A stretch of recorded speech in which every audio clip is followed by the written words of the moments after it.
അവൻ സകലതും അതതിൻ്റെ സമയത്ത് ഭംഗിയായി ചെയ്യുന്നു. മനുഷ്യൻ്റെ ഹൃദയത്തിൽ നിത്യതയും വച്ചിരിക്കുന്നു. എങ്കിലും ആദ്യോടന്തം ദൈവത്തിൻ്റെ പ്രവൃത്തിയെ ഗ്രഹിക്കുവാൻ മനുഷ്യനെ കൊണ്ട് സാധിക്കുന്നില്ല. സഭാപ്രസംഗി 3-ാം അധ്യായം 11-ാം വാക്യം. ദൈവത്തിൻ്റെ അതിപരിശുദ്ധ നാമം മഹിതപ്പെടുമാറാകട്ടെ. നല്ലൊരു പ്രഭാതത്തിലേക്ക് വീണ്ടും ദൈവം നമ്മെ ജീവനുള്ളവരുടെ ദേശത്ത് നമുക്ക് ഈ ദൈവത്തിൻ്റെ വചനം കേൾക്കുവാനുള്ള ഒരു ഭാഗ്യം കർത്താവ് തന്നതിനെ ഓർത്ത് ദൈവത്തെ സ്തുതിക്കുന്നു. കഴിഞ്ഞ ദിവസം നമ്മെ വിട്ട് കടന്നുപോയ brother Pappachan Kozhikode peace of life എന്ന ഒരു വലിയ വാട്സാപ്പ് ഗ്രൂപ്പിൻ്റെ ആത്മീയ ഗ്രൂപ്പിൻ്റെ ഉടയവൻ. അദ്ദേഹത്തെ എനിക്ക് വ്യക്തിപരമായിട്ടറിയാം. 2 മുമ്പ് അദ്ദേഹവുമായിട്ട് സംസാരിച്ചപ്പോൾ ഞങ്ങൾ തമ്മിൽ സംസാരിച്ച ഒരു വചനമാണ് ദൈവം സകലതും അതതിൻ്റെ സമയത്ത് ഭംഗിയായി ചെയ്യുന്നു എന്ന ഒരു വചനം. കഴിഞ്ഞ രാത്രിയിൽ അദ്ദേഹം ഈ ലോകത്ത് നിന്ന് വേർപെട്ടു പോയപ്പോൾ എൻ്റെ ഹൃദയത്തിൽ തോന്നി, മനുഷ്യൻ്റെ ഹൃദയത്തിൽ വച്ചിരിക്കുന്ന നിത്യതയെക്കുറിച്ച് ജീവിച്ചിരിക്കുമ്പോൾ തന്നെ ചില മനുഷ്യർക്കൊക്കെ കാണാൻ കഴിഞ്ഞിട്ടുണ്ട്, ചിലരെ കൊണ്ട് സാധിക്കില്ല. നമുക്കറിയാം, ഡോക്ടർ ചെറിയാൻ അദ്ദേഹം ഇന്ത്യ ദേശത്ത് അല്ലെങ്കിൽ കേരളത്തിൽ, പ്രത്യേകിച്ച് കേരളത്തിൻ്റെ ഈ മണ്ണിൽ ഹൃദയത്തിൻ്റെ കാവലാളെന്ന് വരുന്ന തന്നെക്കുറിച്ച് പുകഴ്ത്തി പാടുന്നതായ ഒരു മനുഷ്യൻ. ഹൃദയ ശസ്ത്രക്രിയ രംഗത്ത് ഏറ്റവും കൂടുതൽ വിലപിടിപ്പുള്ള നാഴികക്കല്ലായി തീരുവാൻ ജീവിതത്തിൽ അവസരം ലഭിച്ചതായ വ്യക്തി. പ്രസിഡന്റിൻ്റെ കയ്യിൽ നിന്ന് പത്മഭൂഷൺ ബഹുമതിയും ലോകാന്തരമായി ഇന്റർനാഷണലും ഒക്കെ ആയിട്ട് വളരെ നല്ല പേരുകൾ, ബഹുമാനങ്ങൾ, തൻ്റെ കഴിവുകളൊക്കെ പ്രകടിപ്പിക്കുവാൻ, സ്വീകരിക്കുവാൻ, മറ്റുള്ളവരാൽ ആദരിക്കപ്പെടുവാൻ തനിക്ക് ഭാഗ്യം ലഭിച്ചു. കഴിഞ്ഞ 25-ാം തീയതി മാംഗ്ലൂരിലുള്ള തൻ്റെ ഒരു സുഹൃത്തിൻ്റെ മകൻ്റെ വിവാഹ ചടങ്ങിൽ പങ്കെടുക്കുവാൻ താൻ യാത്ര ചെയ്യവേ പോകുന്ന വഴിക്ക് തനിക്ക് പെട്ടെന്നൊരു ശരീര അസ്വാസ്ഥ്യതയുണ്ടായി.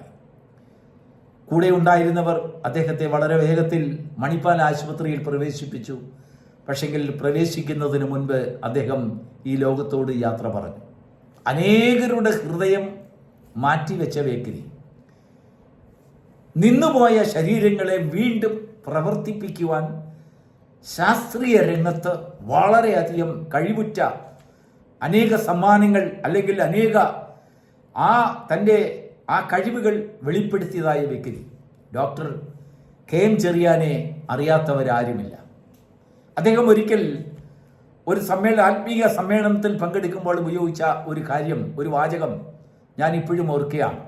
അദ്ദേഹം പറഞ്ഞു, 1000കണക്കിന് ശസ്ത്രക്രിയകൾ ഞാൻ നടത്തിയിട്ടുണ്ട്.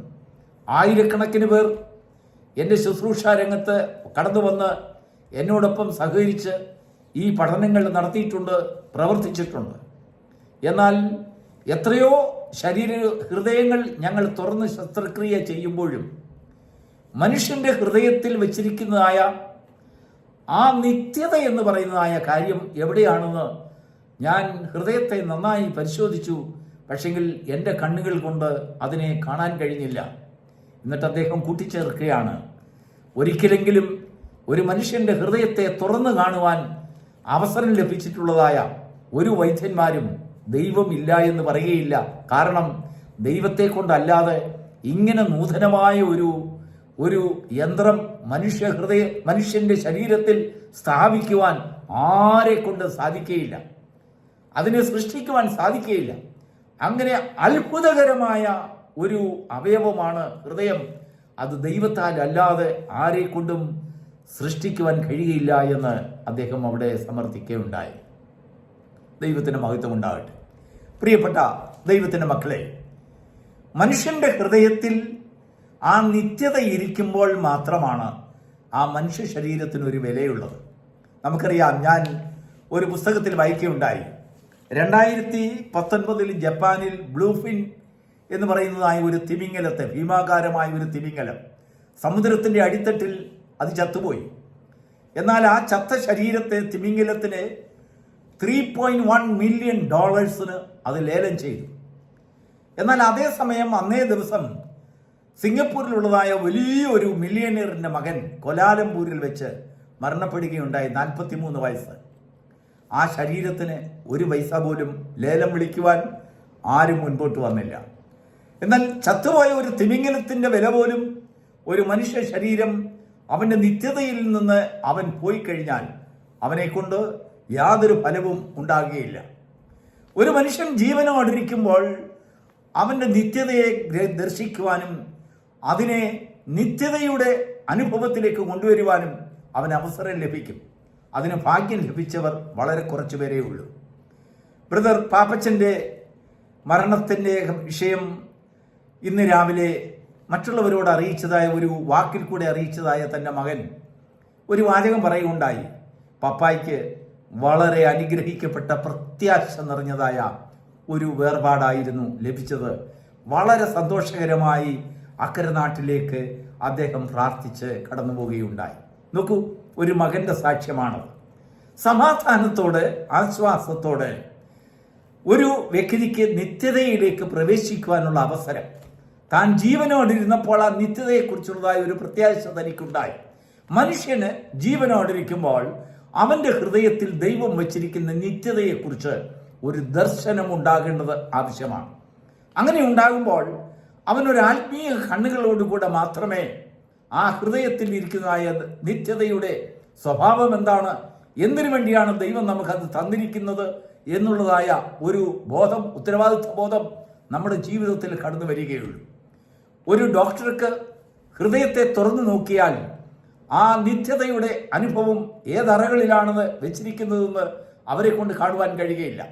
ശാസ്ത്രത്തിൻ്റെ കണ്ണുകൾ കൊണ്ടും ശാസ്ത്രത്തിൻ്റെ ക്യാമറകൾ കൊണ്ടും ശാസ്ത്രത്തിൻ്റെ ലേസർ വിദ്യകൾ കൊണ്ടൊന്നും ആ നിത്യതയെ അവിടെ നിന്ന് ഇളക്കി വേറൊരു ഭാഗത്തേക്ക് മാറ്റുവാൻ കഴിയുകയില്ല. അത് ദൈവം ഇംപ്ലാന്റ് ചെയ്തിരിക്കുന്നതായ, ദൈവം സ്ഥാപിച്ചു വച്ചിരിക്കുന്നതായ ഒരു കാര്യമാണ്. അതിന്മേൽ ഒരു കാർമ്മികത്വം അല്ലെങ്കിൽ അതിനെ ചലിപ്പിക്കുവാൻ ഒരാൾക്ക് മാത്രമേ സാധിക്കുകയുള്ളൂ. മനുഷ്യന്റെ ഹൃദയത്തിൽ അത് വെച്ചിട്ട് മനുഷ്യൻ അതിനുള്ള അധികാരം തന്നിരിക്കുകയാണ്. ദൈവം മനുഷ്യനോട് പറയുന്നു, ഇതാ മരണവും ജീവനും ഞാൻ നിന്റെ മുൻപിൽ വച്ചിരിക്കുന്നു.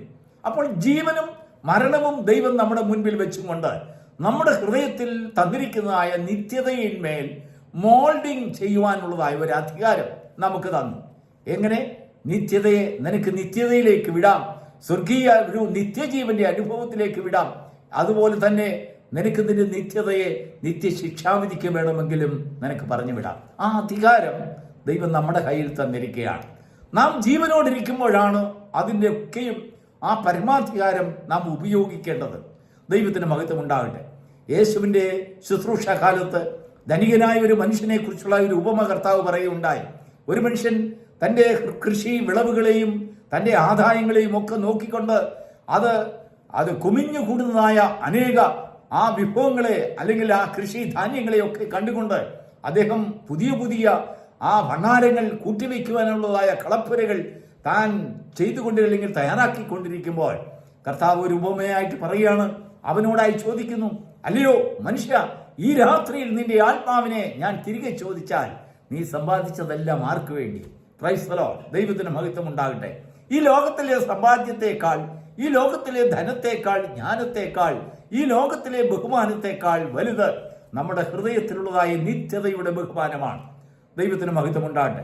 ആ നിത്യതയ്ക്കൊരു ബഹുമാനവും ആദരവും ദൈവത്തിൽ നിന്നും ദൈവദൂതന്മാരിൽ നിന്നും നാം പ്രാപിക്കുന്നവരാണെങ്കിൽ പ്രത്യാശയോടുകൂടിയുള്ളതായ ഒരു വേർപാട് നമുക്ക് ലഭിക്കുന്നതിനിടയായിത്തീരും. ഒരു പക്ഷെങ്കിൽ പെട്ടെന്നുള്ളതായ ഒരു വേർപാടിന്റെ ഒരു പശ്ചാത്തലമാണ് നമുക്ക് ലഭിക്കുന്നതെങ്കിലും നമ്മുടെ ഉള്ളിലുള്ളതായ ആത്മാവ്, ആ ഹൃദയത്തിൽ സൂക്ഷിച്ചിരിക്കുന്ന ആത്മാവ് നിത്യജീവന്റെ അവകാശിയാണെങ്കിൽ അത് ചെന്നെത്തേണ്ടതായ സ്ഥാനങ്ങളിൽ തന്നെ ചെല്ലും. അതുകൊണ്ടാണ് ശലോമോൻ പറയുന്നത്, സകലതും അവൻ അതതിന്റെ സമയത്ത് ഭംഗിയായിട്ട് ചെയ്യുന്നു. Praise the Lord. ഈ പ്രഭാതത്തിൽ ഭംഗിയായി ചെയ്തിരിക്കുന്നതായ ദൈവത്തിന്റെ പ്രവൃത്തിയെ കണ്ട് മനസ്സിലാക്കുവാൻ, ആ നിത്യതയുടെ അവകാശിയായി നിനക്ക് അത് ഗ്രഹിച്ചെടുക്കുവാൻ, ആ നിത്യതയുടെ സ്വഭാവത്തെ ഗ്രഹിക്കുവാൻ, നിന്റെ ജീവിതത്തിലും അതിനെ അനുധാവനം ചെയ്യുവാൻ ദൈവം ഭാഗ്യകരമായ ഒരു പ്രത്യാശ നിനക്ക് നൽകുമാറാകട്ടെ. God bless you.